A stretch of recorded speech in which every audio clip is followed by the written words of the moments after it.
The Fall of Officer Daniels, When Power Meets Justice. Officer Daniels carried himself like a man above the law, untouchable, invincible. For years, he had bullied, harassed, and abused his authority, especially when it came to Black citizens. He thrived on fear, on the power he wielded over those who dared to stand before him. So, when he saw a Black woman in court that day, he didn't even pause. Without hesitation, he grabbed her, shoved her, made a spectacle out of her, humiliating her in front of the judge, in front of every single witness present. He wanted her to know exactly who held the power in that room. But then she moved. Reaching into her jacket with deliberate calm, she pulled something out. The moment that small object caught the light, the entire courtroom fell into dead silence. Daniel's breath hitched. His face paled. His arrogance, the years of unchecked power, the false confidence, it all shattered in an instant. Because this wasn't just any woman. This wasn't just another person for him to trample over. This time, he had picked the wrong one. The truth that shook the courtroom. The courtroom buzzed with quiet murmurs, a thick tension settling over the air as the judge prepared to deliver the final ruling. Daniels, still smug, stood in his usual posture, his uniform pristine, his badge polished like a trophy under the fluorescent lights.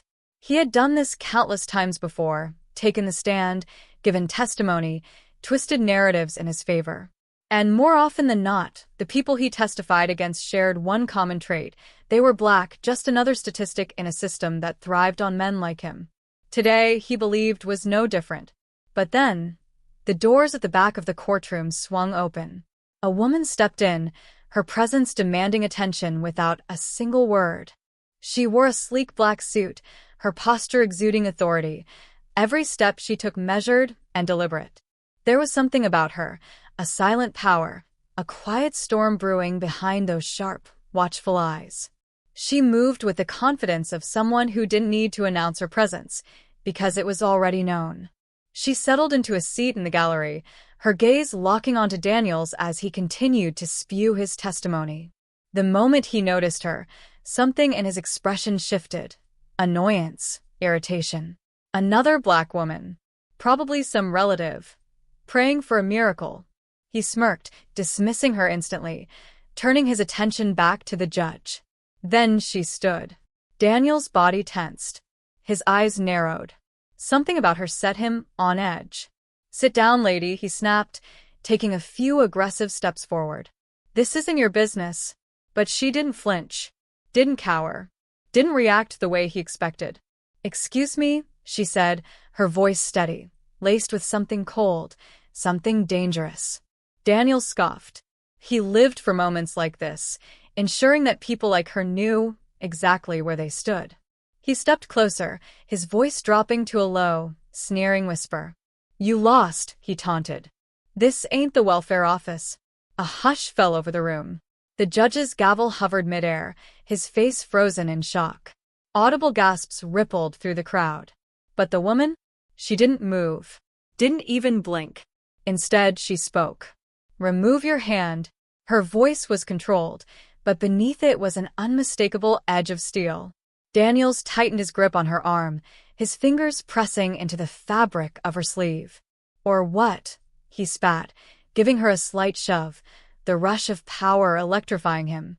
He had seen this play out before. He knew how it would end. She would shrink back, flustered, intimidated, powerless. Except she didn't. Instead, she calmly reached into her jacket. Daniel's instincts flared. His muscles coiled. Years of experience told him what this meant. A sudden motion. A reach for something hidden. He had drawn his gun for less. The entire room held its breath. And then she pulled out a badge. The moment that changed everything. The air in the courtroom turned to ice. Daniel's smug grin disappeared in an instant. His face drained of color. His fingers loosened from her arm as he staggered back a step, his heart pounding in his chest. The badge gleamed under the unforgiving overhead lights. But it wasn't just any badge. She lifted her chin, her voice cutting through the silence like a blade. "Officer Daniels," she announced, her tone even, unshaken. I am Chief Renee Carter. A sharp inhale rippled through the courtroom. Daniels blinked, struggling to comprehend what he had just heard. And as of this morning, she continued, her eyes locked onto his, I am your new boss. The courtroom erupted. A wave of whispers, murmurs, disbelief. Daniels stood frozen, his lips parting as if to speak, but no words came. His arrogance, his unchecked power, everything he had built, came crashing down on him all at once. The judge's gavel finally came down, demanding order, but the noise, the weight of the moment, drowned it out. Daniel's breath came in shallow gasps. His mind raced. This wasn't real. It couldn't be real. The world as he knew it, where he ruled without consequence, where his actions carried no weight, had just shattered before his very eyes. Justice, at last. A heavy silence settled once more. Daniel's fists clenched at his sides, his face contorting as he fought to regain some sense of control. But there was none to be had. Chief Renee Carter stood tall, unwavering. Her badge still gleamed, a symbol of everything he had tried to deny existed. The judge tapped his gavel once more. Order in the court. His voice held authority, but even he couldn't suppress the intrigue simmering beneath it. Renee turned to him, her expression unreadable. Your Honor, she said smoothly, I request a private discussion regarding Officer Daniels' conduct, both today and throughout his career. I believe it will be relevant to these proceedings. The judge hesitated. Daniels could feel it, the shift, the weight of justice creeping in, pressing down, suffocating. For the first time in his career, he wasn't the one in control. For the first time ever, he was the one being judged. The power shift that Officer Daniels never saw coming. The atmosphere in the courtroom had changed, dramatically. The air, once thick with Daniels' unchecked authority, now crackled with something else, something he wasn't used to. Losing control. For the first time in his career, the power he had wielded so easily was slipping, right through his fingers. The judge's gaze flickered between them, the weight of the moment pressing down on the room like an invisible force. Very well, Chief Carter, the judge finally said, his voice measured but firm. We'll take a 15-minute recess. Daniels felt his chest tighten. The judge actually listened to her. The moment the gavel struck, murmurs filled the room. People began filing out, whispering amongst themselves, the energy charged with disbelief. But Renee? She didn't move. Instead, she turned, locking eyes with Daniels. There was something in her gaze, something heavy, unwavering, powerful. And for the first time in his entire career, Daniels felt small. The road that led Renee here. Flashback. Renee Carter hadn't always worn a badge. She was born and raised in this city, the very same city that had failed so many before her. She had seen the system at work, seen how it crushed people like her, how justice always seemed just out of reach for those who shared her skin tone. Her father, a local pastor, had always preached about fairness, about righteousness, about standing up for what was right.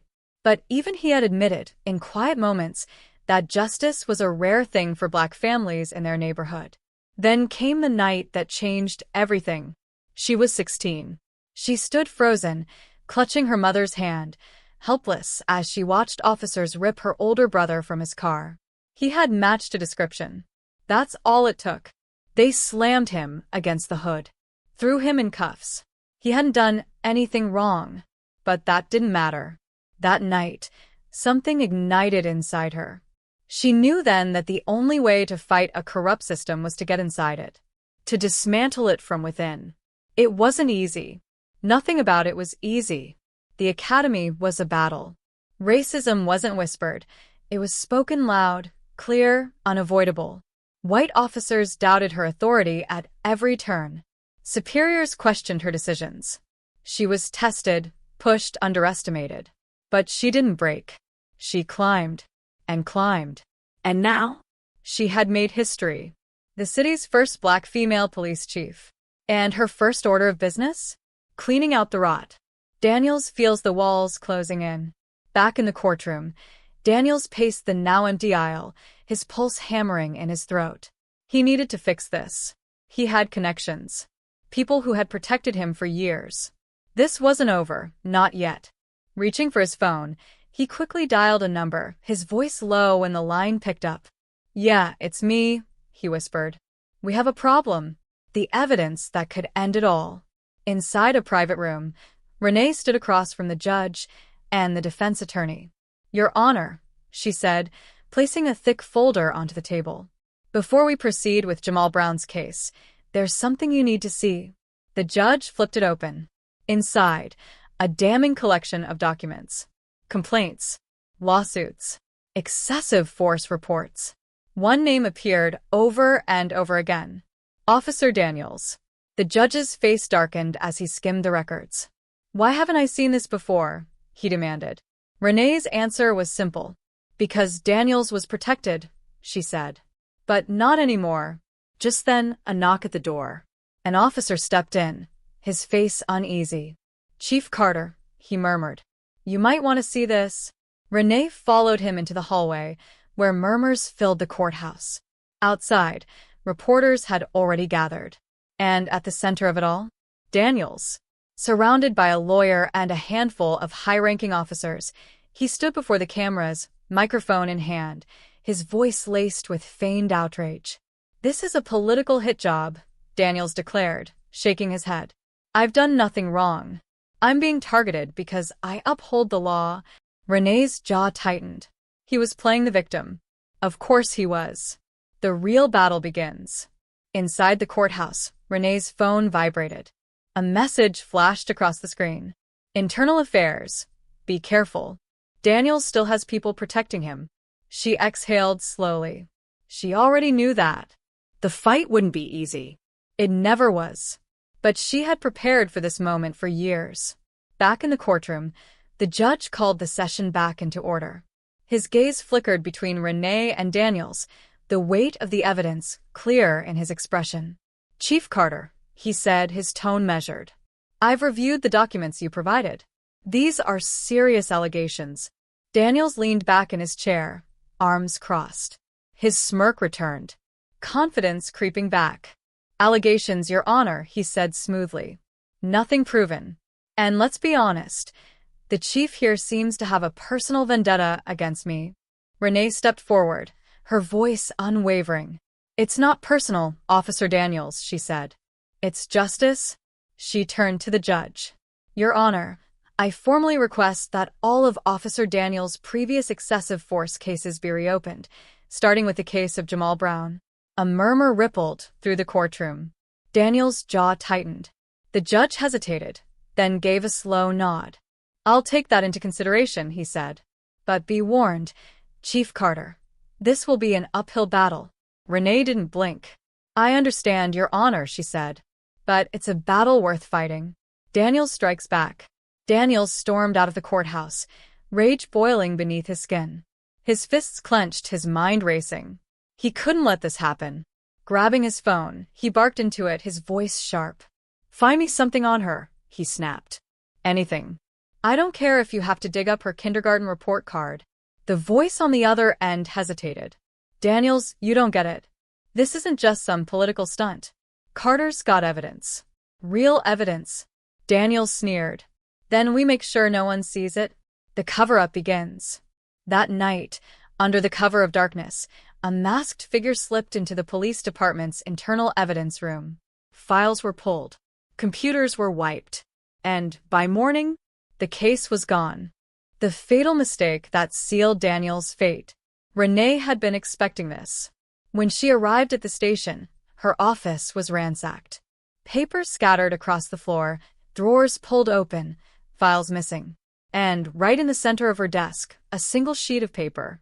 2 words, scrawled in bold, black ink. "Back off."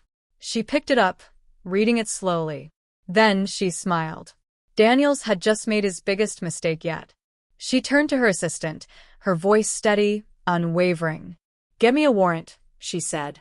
"I know exactly where to look." Daniels' hidden secrets are about to be exposed. The morning air was thick with tension as Renee stood outside the courthouse, a fresh warrant clutched in her hand. The break-in at the department's evidence room had been a desperate move. Daniels was panicking. And when men like him panicked, They got sloppy. Her instincts told her that Daniels had an insurance policy, a secret stash, a place where he kept the real dirt. And she knew exactly where it was. The case that was buried. Until now. Renee and her team pulled up to a rundown storage facility on the outskirts of town. Nothing more than a row of rusted metal doors, forgotten by most. But not by Daniels. With the warrant in hand, she watched as officers cut the lock and yanked the door open. Inside, boxes. Stacks of old case files. Folders filled with reports that had been buried. And then in the back corner, something chilling. A stack of VHS tapes and USB drives. Each one labeled with a name. Names of Daniels' victims. Renee's breath caught in her throat as she picked up one. Marcus Avery. 2012. She knew that name. Marcus had been just a teenager. Pulled over for a routine stop. Daniels had claimed Marcus reached for a weapon. That was the official story. There had been no body cam footage. The case had been deemed justified. But now? Now, she held the missing footage in her hands. Her fingers trembled as she plugged the USB drive into her laptop. Her team huddled around her, breathless with anticipation. The screen flickered. A video played. Daniels' body cam. The truth was worse than any of them imagined. Daniels stood over Marcus' lifeless body. And then, casually, he dropped a gun next to the boy's hand. He planted it. Then, with the same calm, practiced ease, he radioed it in. As suspect reached for a firearm, I was forced to discharge my weapon, his voice said. A lie. The silence in the room was deafening. One of the officers, a young recruit, swallowed hard. Jesus Christ. Renee's jaw clenched. She had known Daniels was corrupt. But this was murder. And now, she had the proof to bring him down. Daniels feels his power slip away. Meanwhile, Daniels sat in a dimly lit bar, his whiskey glass swirling in his hand. His mind raced, but he forced himself to stay calm. He could fix this. Then his phone buzzed. His contact from the evidence room. The second he answered, a voice hissed through the line. We have a problem. Daniels stiffened. What do you mean? He asked, his voice low. They found the tapes, the voice whispered. They found everything. The glass slipped from his fingers, shattering against the floor. No, that was impossible. His mind reeled. How could this be happening?